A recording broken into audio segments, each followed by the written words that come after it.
بڑا کامیاب رہا ان لوگوں کے لیے جن کے کان میں سیٹیاں بجتی ہیں۔ اچھا، یہ سیٹی بجنے کا کوئی بیماری جو ہے یہ اس کی ایک وجہ نہیں ہوتی ہے۔ بعض لوگوں کا بلڈ پریشر ہائی ہوتا ہے، بعض لوگوں کے کچھ اور معاملات ہوتے ہیں، لیکن جو کیس میں بیان کرنے لگا ہوں یہ وہ کیس ہے جو ساری زندگی نزلہ زکام کے مریض رہتے ہیں اور عموماً نزلہ زکام روکنے کے لیے ایلوپیتھک کی گولیاں استعمال کرتے ہیں۔ ایلوپیتھک کی گولیاں ایکٹیفائڈ وغیرہ جو ہیں یہ فوراً نزلہ خشک کر دیتی ہیں، جسم سے رطوبات کو خشک کر دیتی ہیں، تو اس کے بعد اثرات سے یہ کانوں کا سیٹیاں بجنا، حتیٰ کہ کان بالکل بند بھی ہو جاتے ہیں۔ تو کانوں کے درمیان میں اگر آپ نے کانوں کی اناٹمی پڑھی ہے تو کان کے پردے کے آگے پانی کی ایک کافی مقدار ہوتی ہے جو اگلے پردے اور کان کے بیرونی پردے کے درمیان میں پانی ہوتا ہے۔ یہ پانی جو ہے یہ بیرونی پردے کی لہروں کو اندرونی پردے تک پہنچاتا ہے۔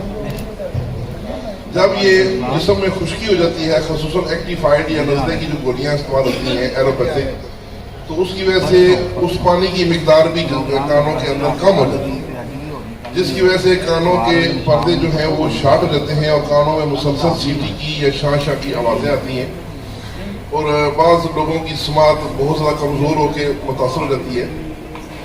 تو اس کے لیے نسخہ نوٹ کر لیں، اعصابی تریاق 1/20، اس کا نام ہے اعصابی تریاق 1/20۔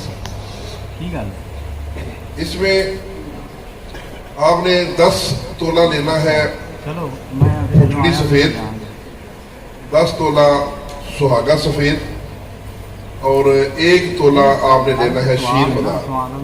ابھی 10 تولہ پھٹکڑی، 10 تولہ سہاگا، یہ دونوں ہو گئے 20 تولے، اور 1 تولہ اس میں شیر مدار ہے، اس لیے اس کا نام ہے اعصابی تریاق 1/20، تاکہ نسخہ بھی آپ کو آسانی سے یاد ہو جائے۔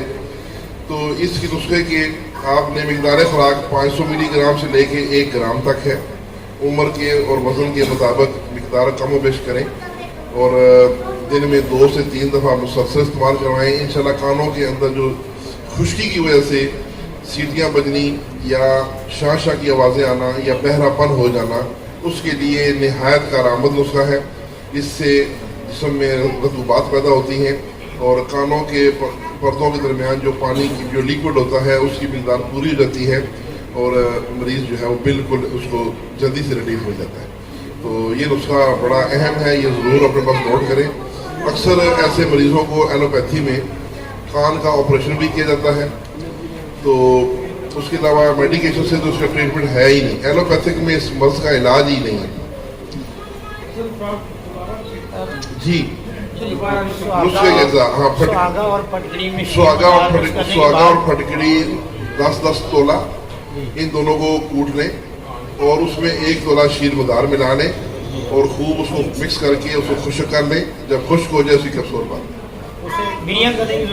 نہیں، بریاں نہیں کرنا۔ مقدار خوراک 500 ملی گرام سے لے کے 1 گرام تک ہے۔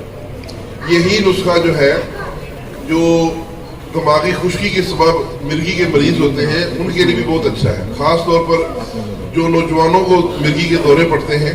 عموماً نوجوانوں کا مزاج گرم خشک ہوتا ہے، خشک گرم سے گرم خشک، تو ان لوگوں کو جو دورے پڑتے ہیں بالکل وہ مرگی کی طرح ہی ہوتے ہیں، تھوڑا سا ان میں فرق ہوتا ہے، تو ان کے لیے بھی یہ بہت اچھا ہے۔ یعنی جہاں پر بھی دماغ میں خشکی ہو، کانوں میں خشکی ہو، اس کی وجہ سے جو بھی اثرات مرتب ہوتے ہیں ان کو حل کرنے کے لیے بڑا اعلیٰ نسخہ ہے۔